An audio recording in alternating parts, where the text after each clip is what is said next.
Assalamualaikum warahmatullahi wabarakatuh. Apa kabar semuanya? Mudah-mudahan sehat selalu ya. Oke, berjumpa lagi dengan saya di mata kuliah Matematika Diskrit. Hari ini kita akan kembali melanjutkan perkuliahan kita. Minggu lalu kita telah membahas mengenai aritmatika modulo dan penerapannya di ISBN. Nah, minggu lalu kita telah mengerjakan satu soal mengenai validasi SBN. Oke, saya akan mereview kembali mengenai tugas kita minggu lalu mengenai ISBN ya. Oke, nah di sini saya akan mereview tugas dari temannya yaitu Geltri Sonia Revel. Nah, ini kita punya soal yaitu kita punya ISBN nomor serial buku 978-602-262-012-9. Nah, kita ingin mengvalidasi apakah ISBN ini valid atau tidak ya. Jadi kita telah mempelajarinya minggu lalu. Kita lihat lagi teorinya. Kita lihat lagi teorinya. Oke, nah di sini bagaimana kita memvalidasi ISBN? Nah, caranya adalah dengan mengalihkan 13 digit dengan angka 1 dan 3 secara bergantian. Kemudian kita jumlahkan. Setelah kita jumlahkan, hasilnya kita bagi dengan 10 dan diperiksa apakah setelah kita bagi dengan 10 itu hasilnya 0 atau tidak. Jika 0, maka buku tersebut valid. Jika tidak, buku tersebut adalah tidak valid. Oke, kita akan mengecek hasil yang temannya kerjakan ya. Nah, kita lihat di sini. Jadi caranya pertama adalah kita kalikan 1 dan 3 secara bergantian. Di sini adalah 1 kita kali 9, 3 kali 7, 1 kali 8, dan seterusnya. Kemudian kita jumlahkan. Nah, hasil penjumlahan itu adalah hasil penjumlahannya itu adalah 100, kemudian kita modulo dengan 10. Jika hasil modulonya itu adalah 0, maka ISBN tersebut adalah valid. Jika tidak, maka tidak valid. Oke, kita lihat ya. Jadi di sini hasil perkalian 1 dan 3 secara bergantian.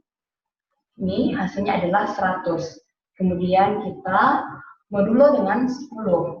Hasilnya adalah 0. Sehingga kalau hasil modulonya itu adalah 0, maka SBN tersebut adalah valid. Oke ya. Jadi saya lihat hasil tugasnya itu rata-rata sebagian besar ya sudah benar. Artinya teman-teman sudah bisa menerapkan aritmatika modulo dalam mengecek ISBN. Oke. Nah, kita akan melanjutkan materi pelajaran kita mengenai penerapan aritmatika modulo di dalam kriptografi ya. Oke. Kita lihat bagaimana penerapan aritmatika modulo di dalam kriptografi.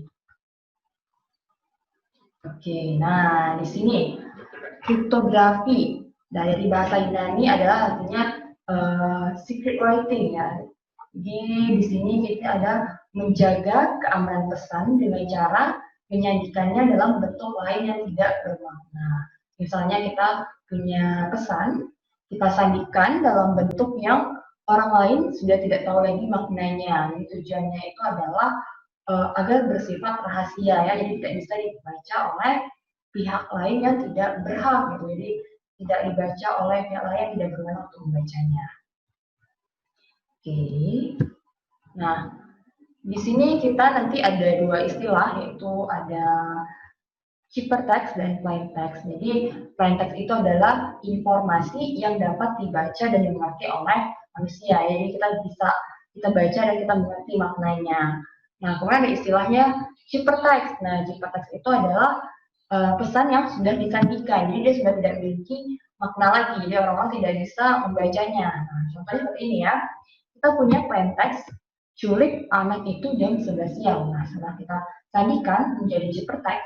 Nah, jadi huruf-huruf yang tidak ada makna ya, kita tidak tahu artinya apa. Nah, itu adalah kriptografi. Nah, di sini nanti kita ada istilah enkripsi dan dekripsi. Enkripsi ini adalah proses menyajikan plain text tadi menjadi ciphertext. Jadi ada kata-kata yang kita pahami maknanya, kita sandikan menjadi kata-kata yang sudah tidak ada maknanya lagi. Nah, itu adalah namanya enkripsi. Kemudian ada istilahnya dekripsi ya. Jadi dekripsi itu adalah proses mengembalikan ciphertext tadi menjadi plain text. Jadi ada kata-kata yang sudah tidak bermakna lagi, kita sandikan, kita balikan sandinya menjadi kata-kata yang dimengerti. Nah, jadi dekripsi itu adalah kita mengembalikan ciphertext menjadi plain text. Nah, jadi secara keseluruhan kriptografi ini prosesnya seperti ini. Jadi kita punya plain text di sini, kita lakukan enkripsi dengan menggunakan kunci, kita enkripsikan, kemudian menghasilkan ciphertext. Dari ciphertext ini kita dekripsikan dari dalam kunci tadi menjadi plain text semula, sehingga pesan ini dapat dibaca kembali.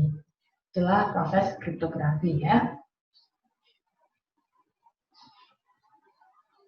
Oke, ini adalah bentuk-bentuk contoh dari aplikasi enkripsi dan dekripsi ya. Contohnya seperti SMS kita itu juga melalui proses enkripsi dekripsi ya.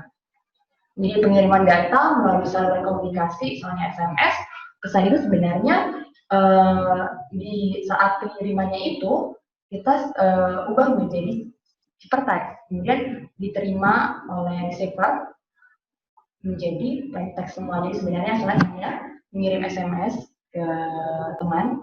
Jadi saya mengirimkan plain text. Saat mengirim itu sebenarnya yang dikirimkan itu adalah ciphertext. Lalu kemudian teman saya akan menerima plain text kembali. Itu. Ini contoh-contohnya. Ini ya contohnya misalnya ini kita punya plain text-nya. Kemudian kita sandikan menjadi kata-kata yang sudah tidak bermakna lagi. Ini juga ya, selain teks, foto juga bisa kita lakukan kriptografi. Misalnya ada foto ini, mbak-mbak cantik ini, kemudian karena waktu kita ingin mengirimkan, misalnya kita tidak ingin orang lain tahu itu foto apa, kemudian pada saat kita mengirimkan, kita ubah menjadi ciphertext seperti ini. Dan saat teman kita menerima, akan diubah kembali ya, menjadi foto seperti ini. Nah, kita akan mempelajari salah satu algoritma kriptografi yang terkenal, yaitu adalah algoritma Caesar ya. Jadi algoritma enkripsi sederhana pada masa Raja Julius Caesar. Jadi pada masa Romawi dulu, Raja Julius Caesar sudah ada dikenal kriptografi, karena saat penyampaian pesan takut di tengah jalan itu disadap oleh musuh, sehingga dia melakukan kriptografi. Nah, ini adalah algoritma enkripsi yang sangat sederhana pada masa Raja Julius Caesar. Jadi contohnya seperti ini. Tiap huruf alfabet digeser 3 huruf ke kanan secara wrapping. Misalnya huruf A kita geser ya, jadi sehingga A itu kita sandikan menjadi D, B kita sandikan menjadi E, dan C kita sandikan menjadi F. Ya, kita geser 3 huruf ke kanan. Nah, contohnya plain text-nya, awasi Asterix dan temannya Obelix. Nah, sehingga kalau kita menggunakan kunci Caesar 3, artinya tinggal geser 3 huruf ke kanan, A menjadi D ya, jadi sini A kita enkripsi menjadi D, W digeser 3 kali menjadi Z, A jadi D ya, jadi ini pokoknya kita geser ke kanan D kali ya, jadi seperti ini. Nah, ini ada plain text-nya, kata-kata yang kita ngerti maknanya, kemudian kita enkripsi menjadi ciphertext ya. Jadi di sini kita sudah tidak mengerti lagi apa sih maknanya ini. Jadi kalau kita ingin mengirim pesan, kita kirim ciphertext-nya. Nah, bagaimana cara mengkodekannya? Jadi misalkan huruf dikodekan dengan angka A itu 0 dan Z itu 25. Jadi kita punya alfabet itu kan 26 huruf ya. Jadi kita sandingkan A itu 0, B 1, C 2, dan seterusnya sampai Z 25. Maka secara matematis enkripsi dan dekripsi pada algoritma Caesar dirumuskan sebagai berikut. Jadi enkripsi rumusnya adalah CI enkripsi PI sama dengan PI plus 3 modulo 26. Kenapa kita modulo 26? Ya karena jumlah alfabet itu adalah 26 huruf ya. Nah ini rumus dari dekripsinya, sehingga setelah kita lakukan enkripsi, kita ingin mengembalikan plain text semula, kita lakukan dekripsi. Nah, tadi kita menggunakan kuncinya 3 ya. Jadi di sini kalau kita ingin mengubah menjadi plain text lagi, jadi di sini plain text I sama dengan dekripsi ciphertext ke I sama dengan ciphertext ke I dikurangi 3 modulo 26. Nah, jadi saat proses enkripsi tadi kita plus 3, artinya menggeser 3. Saat kita lakukan dekripsi, ini minus 3, jadi kita balikan lagi 3 ke belakang. Kita modulo 26. Contoh seperti ini ya, jadi di sini kita punya plain text, awasi Asterix dan temannya Obelix. Nah, di sini kita punya ini ya di A. Ya, A tadi adalah nilainya adalah 0 ya. Sehingga kita ingin ubah menjadi ciphertext. Di sini kita ubah menjadi ciphertext ya. Jadi di sini karena A itu ada nilainya 0 ya. 0 dan kita punya kuncinya itu adalah 3, geser 3 ke kanan. Jadi di sini adalah 0 ditambah 3, kemudian kita modulo 26. Sehingga hasilnya adalah 3 ya. 3 kita modulo 26, hasilnya adalah 3. 3 itu adalah huruf D ya. Kemudian kita punya W. W itu nilainya 22. Jadi di sini kita 22, kita tambah 3 ya, karena kita akan menggeser 3 ke kanan, kita modulo 26, maksudnya 25 itu adalah huruf Z ya, dan seterusnya.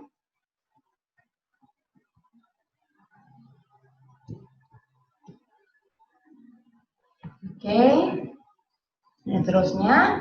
Nah, kunci dari algoritma Caesar ini tidak mesti 3, kita bisa juga menggunakan misalnya kuncinya 4, artinya kita menggeser 4 ke kanan, misalnya A menjadi E, itu B menjadi F.